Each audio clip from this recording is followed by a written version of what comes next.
This is the most expensive piece of glass in your car. Side windows don't break easily. Very few subfactories make them. That's why it's hard to buy.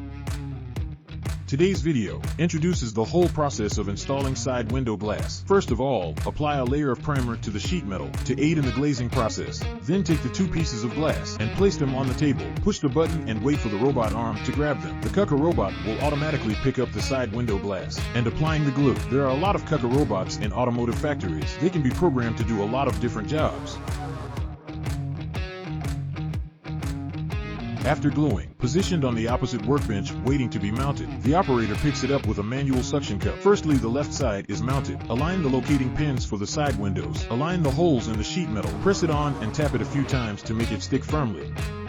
Once installed, return to the workbench and pick it up. Continue with the right side. Installation is the same as the left side. There are a lot of car building techniques on the homepage. If you are interested, please like and follow us.